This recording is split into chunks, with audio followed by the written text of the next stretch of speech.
Hi everybody! First of all, wish you all a happy new year.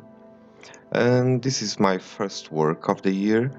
This mushroom is called a puffball, and it releases the spores by this cloud, and that's what I started doing. And I used a shader spoon for this, and I did it with a mix of the edge of the tip and the body of the tip.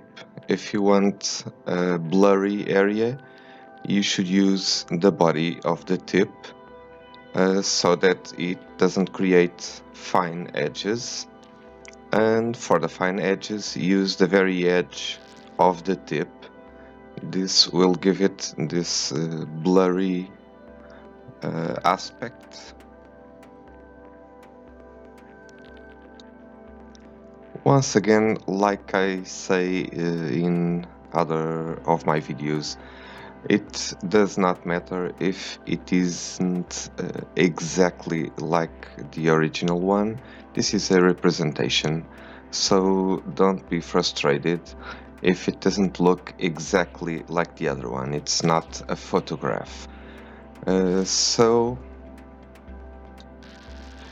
after that I made the black background and I started with the mushrooms. I initially added some background for saying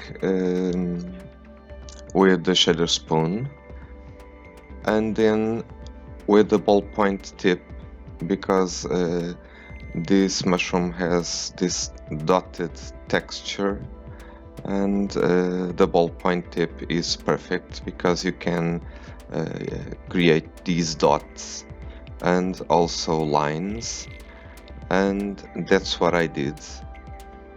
I started creating these dots for the overall texture of the mushroom, and I was very happy with the result.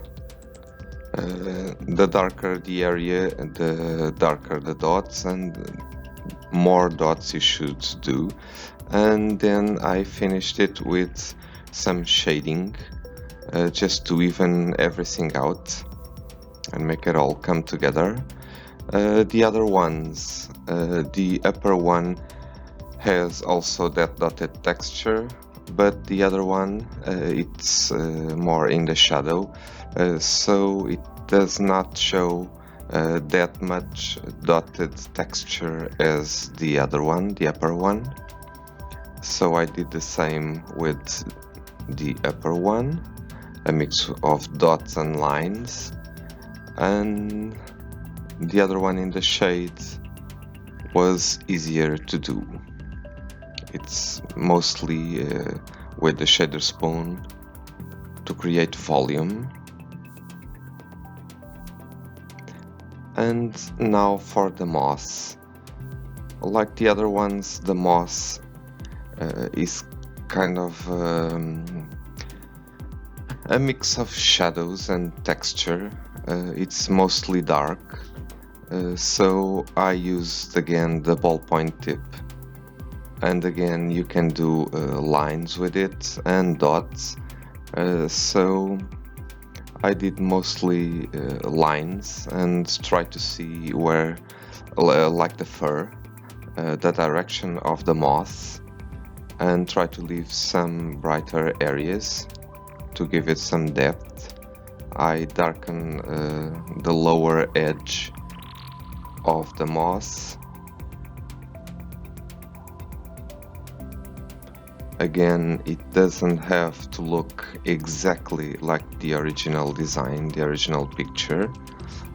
Just watch the light and dark, and you can do a representation of the moss. As long as it has texture and depth, it's alright, it will look good, and that's what I did.